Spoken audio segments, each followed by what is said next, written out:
Yeah, going back to horror movies, just because 2021 is starting off pretty scary. So why not go back to the Fright Cat for a little bit? Yeah, this is a rare January fright cap because why not? Right? Why not? And it's definitely 2021. It's the opposite world because here I am defending an art house horror movie. But what is not opposite is that Ouija board T-shirt that you love. All right, here I we go. love this shirt, man. I've had this shirt for like fucking 8 years. Three, two, one. Welcome back to the Nightcap. What's up, guys? Welcome back, Or guys. what's up, Welcome guy? back. What's just me and Al Well, tonight rolling? yeah, man. Double Dragon time, and then actually back to the Fright Cat, Yeah, dipping our back to toes a little bit for now. switching it up, especially from the last movie we did. We're going back into the horror genre, but that should be interesting. I'm excited to break down this movie we're going to do next, Gretel. Yeah. But before we get into it, what are you drinking tonight? I'm drinking back that Recursion IPA. I still had a couple left in my fridge, so had Oh, the nice. hops right there, right there. Very hoppy, very bitter.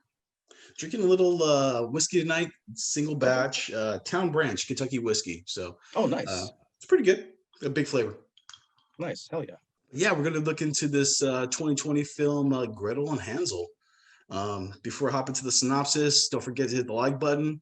And I'm also going to start putting up the our grading breakdown for people who are new to our show. A big part of what we do is we review the movie, but then we also grade it too, just to kind of give Hmm. a numeric value on how much we really enjoyed the movie. And I think it's kind of part of the fun. So if anyone wants to check that out, I'll put it up right now. You can take a peek, and let's get into the synopsis. All right, Gretel and Hansel is a 2020 dark fantasy horror film based off the German folklore tale of Hansel and Gretel by the brothers Grimm. It's directed by Oz Perkins and produced by Fred Berger. The movie follows the story of Gretel and Hansel as they enter the dark woods in order to find work and food, and then they stumble upon the home of a witch. The lead actress in this is Sophia Lillis, whom I guess is Hmm. in the It movies, right? Yes. I actually didn't miss the newest It movie, so I haven't seen it. This is the first time I got to see her. And Sam Leakey portray the title characters alongside Charles Babaloa, Jessica Degu, and Alice Craig. Great, Uh, phenomenal job that she the did in this budget movie. was $5 million and had a box office of 22 million. Oh wow. Okay. So I really wasn't. This movie wasn't really on my radar. But Ali, I know you're more of the horror guy. What was your first? What was your history of this movie? Did you just I recently actually stumble upon this, or I actually saw the trailer to this in the beginning of 2020, and then it just kind of like yeah, it flew into my radar, but I never really like watched it when it first came out. I only came back to my radar when I saw that it was like just came out on both Hulu and Prime. So I'm like, all right, this should be a pretty cool a review to do. And yeah, the plot, if you want to get the start already, I'm sure this is where we're gonna diverge right now.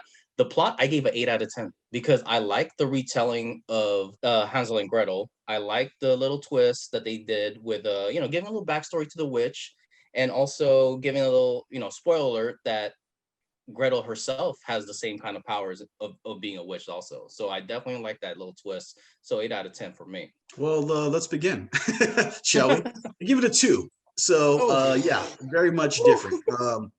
I felt like this is actually the lowest score that I gave in terms of the cast, the movie itself. This is obviously a retelling, and right away, it gives it away just in the title, right? Gretel and Hansel versus yeah. Hansel and Gretel. And this is very much like a postmodern retelling of this story. They added some diversity to the cast. It's in this kind of timeless period. You don't know when it is, Hmm. and they kind of flared it up, like instead of like giving more into the fairy tale, they kind of spruced it up a lot of like occult symbology. They Yeah. kind of put it in there to kind of make it, give it that eerie vibe. But for most of the stuff that they took away from the fairy tale story that we heard as kids, compared to the stuff that they added, I felt like it just convoluted the story. And you're starting off with already a non-original story, so anything that you do to tweak it, it's going to stick out because we're all so familiar with it. But then, in terms of the changes that they made, I just didn't care for them, to be honest. I Really? didn't necessarily have a hard time with them focusing more on Gretel. It was more the other stuff. Just like I said, the setting, and then also too, there's not much of a payoff in terms of the plot itself. It doesn't have much of Uh, an arc. I couldn't disagree with you anymore. Just Please do. because it's Please do. it's it's it's such a fresh take. I don't know what your beef is with this, and then there's no payoff. What do you mean there's no payoff? There's Get no hey, payoff. here's a big spoiler for you guys. Here's the big payoff. Gretel takes over the mantle as the witch. How much of a bigger payoff can you not could you want from that? She just succumbs to it. The movie starts off with this idea, right? Whenever you're given something, something's asked for in return. But then the characters then go on to make decisions that contradict the whole axiom that they give to you in the beginning of the movie. They keep making bad decisions, going to darker and darker places, and you're like, hey, why don't you take your own advice? Right? Even Hansel's like, but you told me anything they give us, nothing's for free. And she's just like, shut up, eat your food. Just like, what? It was just ridiculous. I think that was more of the darkness like taking over her though. I don't know. I just think that, in terms of, I mean, I don't know if there's even like a necessarily like a strong moral story to even the original fairy tale. I think it's just kind of more of a fanciful tale. But in general, there's just not much of an arc here for the characters, I just think. And I think it just doesn't, there's no really development. The world itself is bleak and kind of eerie, but there's no contrast. There's no like, I'm saying, like if you're gonna have darkness, you need like some kind of lightness to kind of like offset it, to kind of like bring hope or bring something here. And the fact that she kind of succumbs into this, and becomes like the strong female good witch, if you will, it's, to me, like I said, it's just very much like a postmodern tale stamp on top of like an older story that we already know. And to me, it just felt vapid. I didn't really care for it. Yeah, no, but here's the thing. Like you say that she's gonna become the good witch. That's where the kind of ending, maybe you didn't weren't paying attention, maybe your mind was somewhere else, you didn't catch that at the very end. Okay, yeah, like all these kids are like now free from they're they can rest in peace now. And then she's like, oh, all right, well, you could see that she's trying to steer to become a good witch, right? But then you did you like forget that her fingers turn black? Which we don't even know what the really meaning of that is, unless we can just say that the corruption is starting to seep in. I don't know. Yes. There's so much stuff that they didn't give clarification on. You know what I mean? Yeah. But then you could see in her face that when she saw that happening, she probably thought like, wow, it's going to be a lot harder than I thought to stay on that right path. You see what I'm saying? I mean, I guess. But like I said, there's just no real arc for the character herself. She just slowly drifts into this space, you know what I mean? And then at the end, if anything, if she would have sacrificed herself to save the brother, that would have kind of made her almost like a martyr figure or something. But that doesn't even happen, But I don't want to get too I don't want to get too delved into this right now. I think we can touch back on this when we get into like more the directing side, because I have more notes on it. But yeah, in terms of plot, I just wasn't impressed with the way that they tweaked the story. Agree to disagree. Agree to disagree at this point. But getting into, actually, we'll give my highest marks. And just to be clear, I didn't hate this movie. Production. I think that really production is really where this movie stands out. And from a lot of the critical responses I saw, pretty much similar. The cinematography of this movie, I really enjoyed it. The different focal lengths that they used, it was like really a lot of short focal lengths to cause that kind of like that lens distortion and make things look weirder and offset. The framing with them kind of in the center. Some people complained about that. I actually liked it. I thought it looked good. I mean, the costumes and the color grading, the lights, very eerie, very, very fairy tale-esque. It was a little odd with some of the architecture, specifically the witch's house, which is like oddly modern from the outside for some reason, even though everything else is kind of set like in this Victorian type time. But other than that, I thought it was really good. Let me see here. I think overall grade I give it an 18. Okay, yeah, we're pretty close. I gave it a 19, and you hit a lot of the bases that I was going to touch on. It's very art housey. Very I like the color grading. I like it makes you feel uneasy throughout the entire movie. And I think the whole letterbox, like the reverse letterbox thing, actually made you feel uneasy. Yeah, it makes you feel more claustrophobic, right? Because it makes you really zeroed in. Yeah, I mean, all of a sudden it feels tight. The cinematography I really liked. It was very what's a good word for it? It was very, very geometric. It was very symmetry. The symmetry was there. Lots of the like triangle shapes, circle shapes, and going back to what you said about the witch's house, it was very angular, and it makes you feel uncomfortable. And that was like throughout the whole movie. So, and like you said, the costumes, the wardrobe, and then even the small bits of special effects that it did have, it was really well made considering it was only a $5 million budget. And I gave it a 19 out of 20. It was just really good. Even the title itself kind of made you feel uncomfortable because everyone knows Hansel and Gretel, and then it was like Gretel and Hansel, and you're like, it feels weird saying it. Yeah, it doesn't ring quite the same. And even I even have in my notes, even the music, I thought they took a more like modern approach. They didn't give into like the typical like big symphony type sounds. They kind of put a little bit more like modern electronic sounds in there to kind of give it a fresher vibe. Costumes wise, I thought everything looked cool. Yeah. Like I said, I mean, visually, it's captivating. I really liked it. I mean, just I think, and a lot of the stuff with horror and even with fantasy in general, it's really not about like people in this genre. They're really, it's not always about necessarily like the storylines itself, Hmm. which people really like the motif. They really like the aesthetic of it, of the Yeah. fantasy land and stuff like this. And so I can see this movie being one that people will return to just for that, because it feeds Yeah. into that and the imagery of her as the witch, the way they did it and stuff. It did look cool, even if it Yeah. wasn't necessarily, it didn't always make sense. It looked visually very, very interesting. And even the sound effects when they're eating and they're snorting at Yeah. each other, it just kind of gives you that weird visceral, just kind of like, ugh, kind of Yeah. like this constant Going back to the references to pig. soundtrack, going back to the soundtrack, it was a lot of synth in that soundtrack. Hmm. And if anything, for anybody who's like, watching this to see if they should watch this movie, if anything, watch it because it's visually striking. That's a good Yeah. word. It's striking. It's hard to put into words unless you really watch it. And very art housey, but very modern at the same time. And Yeah. 19 out of 20. It was so good. It was, yeah, definitely, it was good. Let's get into the acting. Why don't you kick it off on the acting? What'd you give it in terms of acting?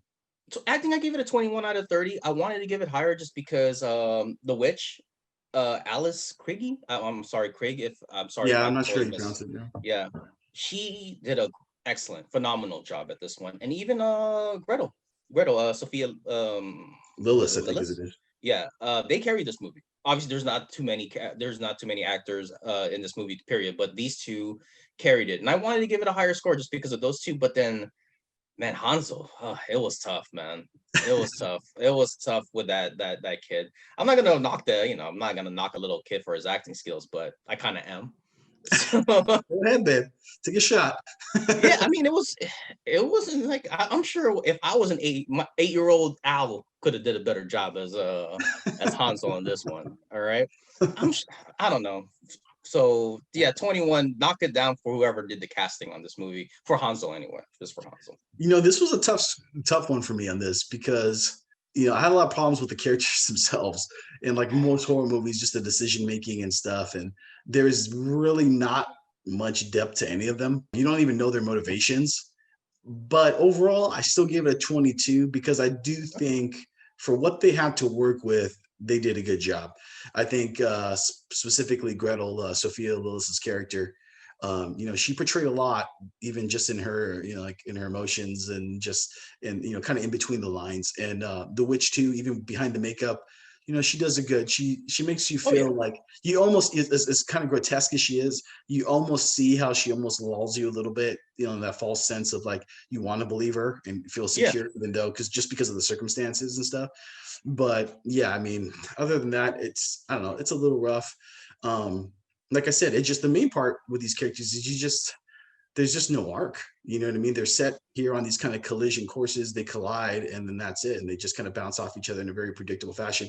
You already know the story, so you know how this should end. I mean, there's no real big twist. So it's just kind of a slow grind of watching them play out. I feel like there was tension. There's a lot of eerie moments, but there's not a lot of scary moments with this Yeah, movie. Does that make sense? yeah, like I said, like I wouldn't necessarily consider this a traditional horror movie by any means. There's no jump scares, but there really is like a very creepy vibe throughout the entire movie. Especially like just the first time you see the witch, you see Hansel in the inside her house, and then you just see her like kind of like in the background, almost kind of like Ring-esque. And then also like when they went to that random house like in the very beginning, like near the beginning of the movie, and then there was like that ghoul that just like comes out like With no from the bed. explanation, by the way. It's Yeah, just there's a ghoul in this house. yeah, It is what it is. And then the hunter shows up. yeah. He's just like, okay. And I still don't understand why you think there's not like any arc or any twist to the traditional story. Gretel being the new witch is like the biggest twist of all. Like I don't understand. Like that wasn't the original Grimm fairy tale. So Yeah, I mean, I guess it's just not intriguing. To me, it wasn't intriguing. I mean, really, I didn't feel like for her character that there was, like I said, again, we don't know any motivations here. If you're telling me that her whole life, maybe she's been slighted, she feels helpless, in so many stakes, and this is her chance to exercise power, and maybe this is attraction to the power is what drives her to be the witch, then at least I can kind of see it coming and understand why she grows into this role. Instead, it's like, A, they're kicked out of their house by their mother. We don't even know why they're The kicked mother out. went insane, pretty Yeah, much. or I guess that's it. They live in this crazy dark world. The setting is we know very little. It's about a village and this and that. They go Hmm. through the woods. She's obviously very skeptical, but then yet she continues to just goes into the random house with the ghoul, right? Goes in with the huntsman and is like, okay, I don't know if we can trust this guy or not. Goes in with the witch. I mean, if she's so knowledgeable about being wary of taking gifts from strangers, you literally went to the witch's house. But I like, don't know what to tell you. Like, it's just like I said, the characters just make no sense. All Hansel can say is that he's hungry. That's yeah. about But it. here's the thing. You're kind of contradicting yourself, because here you are saying like the witch kind of lulls you into thinking like maybe she's not so bad. Maybe that's what Gretel was thinking, and then she had this whole spread that you're starving. Hey, if I was him, I'd walk into that witch's house too. All right, I'm Like I like, said, I think that there's a certain naiveness there, but the whole time in the beginning of the movie, they keep harping on this redundant idea of right, things are free, everything's given with something asked and returned, right? When she yeah. goes and does that job interview, that's like the very first thing you're hammered in, and she's skeptical of that old man. But why does she then go in with this lady? Like, it just, everything about that story seems wrong and false, right? The whole table full of food there is just, and then Maybe she just even the witch herself, we don't really get clarification even her, even when she explains her story. I mean, I guess maybe we're kind of transitioning into the directing and the storytelling yeah. itself, but that's a lot of my beef is just, like I said, a lot of the story is just nonsensical. It just doesn't even make sense. She's the mother of the evil daughter. We still don't understand why the daughter was evil. What happened to her? She She's was just still wandering in the woods, I guess, right? As we keep seeing her well, ghost. And well, then why it does she like have to eat the kids? Does the kids give her power? We don't really know. We just know that the daughter directed her to consume the kids. So I don't know. well, this is definitely a good transition to directing. Maybe just the length of the movie itself didn't have him able to flesh out these ideas, because the runtime on this is less than an hour and a half. I think Yeah. it was like just barely breaking an hour 20 minutes. But even in that sense, the director still made a great play on the story itself. The only gripe is that I felt like Gretel was maybe a little bit ungrateful, because the witch was like, "Hey, I will make you powerful. I will teach you all this," and she's like, "Yeah, I'm gonna try to poison you anyway." Well, Like, she says, I don't want anything from you, right? So she's yeah, like kind of pushing it away.